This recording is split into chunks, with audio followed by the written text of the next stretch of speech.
Assalamualaikum warahmatullahi wabarakatuh. Lanjut lagi kita di materi menulis permulaan. Hari ini kita akan belajar bagaimana mengajarkan kepada siswa menulis permulaan saat mereka masih duduk di kelas 1 SD awal. Oke, yang pertama kita akan belajar tentang tahapan latihan menulis permulaan lebih dulu. Jadi kalau tahapan ini dilakukan, maka anak-anak insya Allah tidak akan mengalami kesulitan saat mereka menulis nantinya. Yang pertama adalah latihan memegang pensil dan duduk dengan sikap dan posisi yang benar. Jadi duduknya adalah tegak, bukan membungkuk, bukan miring, dan sebagainya. Kemudian latihan gerakan tangan menulis di udara. Nanti satu persatu akan saya jelaskan di belakang.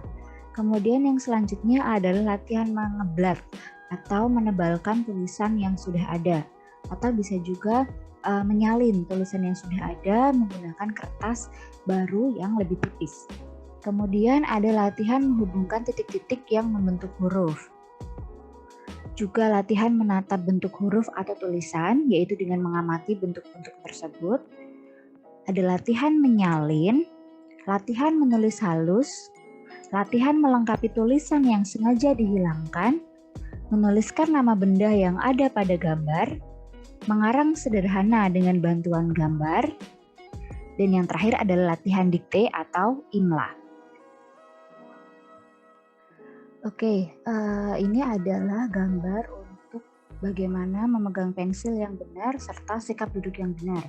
Jadi untuk memegang pensil yang benar, maka tumpuannya diletakkan pada jari tengah, sedangkan pensil atau pulpennya dipegang oleh jari telunjuk dan jempolnya itu berada pada posisi yang paling atas.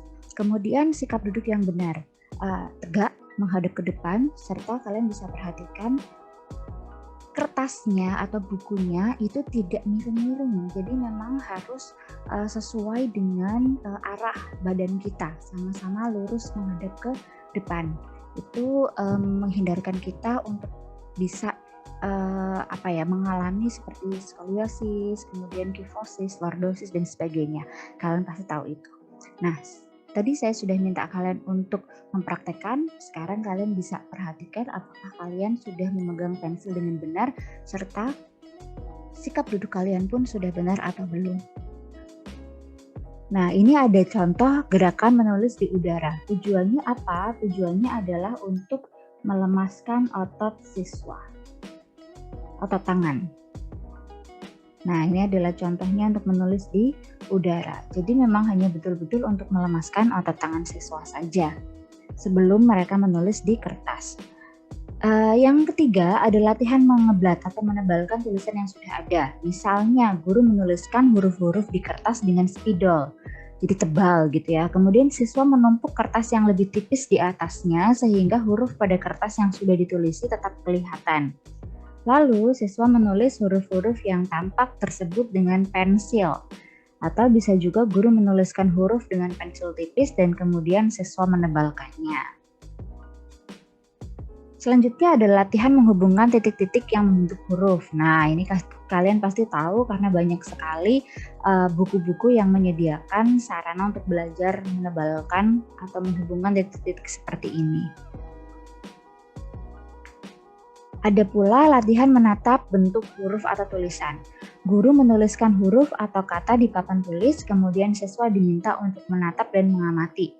Seperti contohnya perbedaan antara P dan Q, kemudian M dan N, B dan D. Nah, bedanya di mana sih? Diamati. Misalnya kalau M itu kakinya ada 3, N itu ada 2, seperti itu. Kemudian panjang pendek antenanya, seperti kalau B itu lebih panjang daripada antenanya D. Kemudian kakinya P dan Q itu sama, bedanya kalau kakinya Q itu ada lekuannya seperti itu. Nah, jadi mereka diminta untuk mengamati huruf-huruf yang dituliskan oleh guru di papan tulis. Selanjutnya ada latihan menyalin. Guru menuliskan kata atau kalimat pada papan tulis atau LKS yang telah disediakan, kemudian siswa diminta menyalin tulisan tersebut. Nah, jadi ketika sudah ada, siswa tinggal diminta untuk menyalin.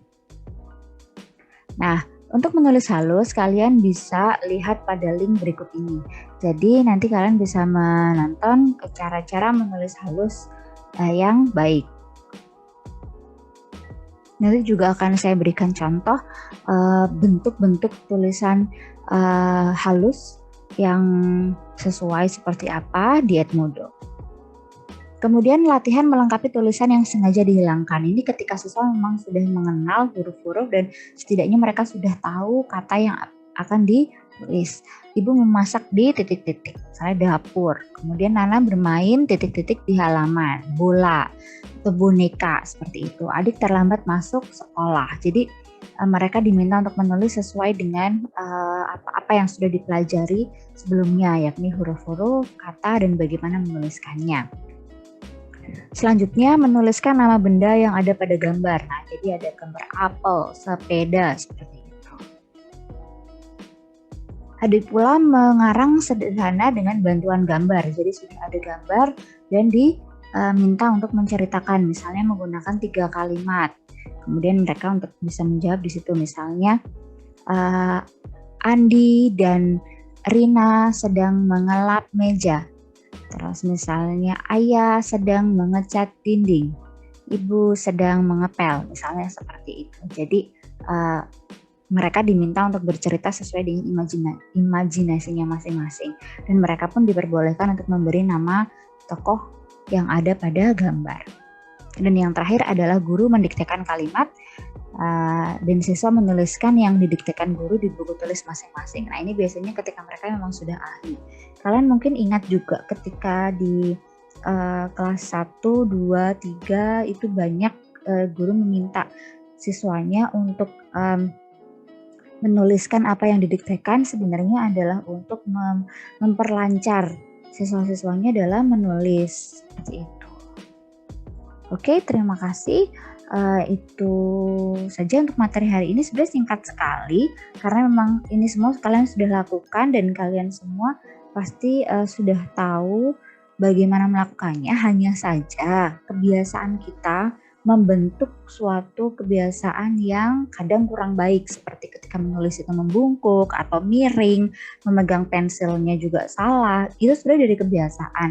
Tapi kalau untuk anak-anak, kenapa diberi pelajaran seperti ini, agar ketika mereka misalnya masih salah dalam melakukan gerakan menulis, memegang pensil, duduk, itu masih bisa diperbaiki sebelum terlambat. Oke, terima kasih untuk hari ini sudah menyimak materi dari saya. Stay healthy, be happy. Wassalamualaikum warahmatullahi wabarakatuh.